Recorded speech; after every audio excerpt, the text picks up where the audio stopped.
L-akkużat bil-qtil u stupru tal-Pollakka Ebner Aquilina qal kif huwa kien imġiel mix-xitan sabiex imur wara t-tfajla għaliex kienet mixja b'mod maġġel.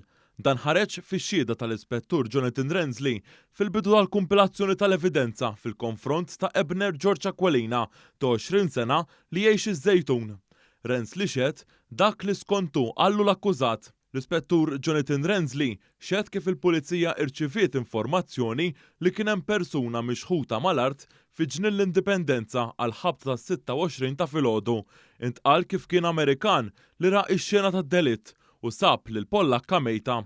L-Ispettur spjega kif il-vittma instabet nofsa qarwina u ntqal kif mal-ħadid instab ftit minn xara.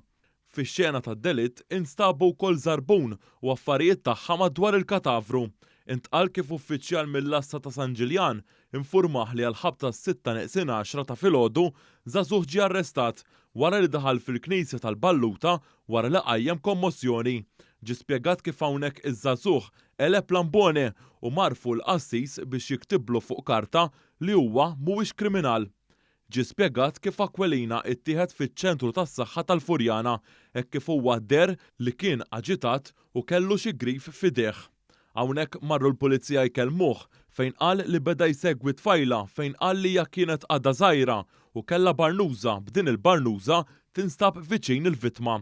Fil-qorti intqal kif Aquilina ħaseb li tfajla kienet Maltija iżda rriżulta li tfajla mejta kienet Pollakka u rriżulta wkoll li ma kienx kellem li tfajla.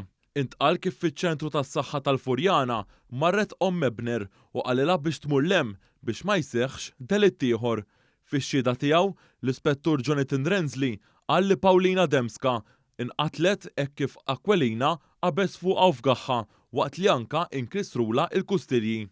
L-Ispettur tal-Pulizija xehed li għall-bidu trattat iż-żewġ każijiet, jiġifieri tal-kommozzjoni fil-Knisja tal-Balluta u l-omoċidju b'mod separat, iżda minħabba li l-każijiet ġraw viċin xulxin marru jkellmu liż-żagħżugħ li rriżulta li huwa s-suspettat ewlieni fl-omiċidju.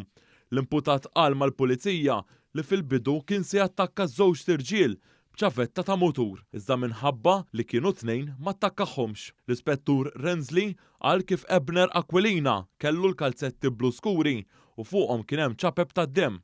Fil-qorti intqal kif il-Pulizija kellmu lilhom l-imputat li qalet kif bina kien jagħmel użu mid-droga iżda fl-aħħar żmien qata' droga għax beda jmur fi grupp reliġjuż dak tar-River of Love. Omm Ebner qalet mal-Pulizija li Ebner kien xtaq isir stuntman u ftit qabel l-omiċidju l-imputat kien qata' idejh b'sikkina. Il-Pulizija waqt l-investigazzjonijiet tagħha segwit il-movimenti ta' Aquilina permezz ta' filmati tas-sigurtà fejn raw lill-imputat irott is-salib darbtejn. Waqt l-interrogazzjoni mal-Pulizija ftit ta' żmien wara, Ebner Aquilina beda jgħid li nesa waqt li beda jagħmel diversi mossi strambi biex idejjaq lill-Pulizija. Hawnhekk l-akkużat semma il-film A Clockwork Orange. Intqal kif dan il-film hemm il-protagonista tal-film bl-isem ta' Elix li kien stuprat meta kien żgħir u meta kiber huwa beda jistupra n-nies u wara sab ir-refuġju fir-reliġjon. Mal-Pulizija qal kif huwa kien abbużat sesswalment meta kellu 14-il sena minħabba droga.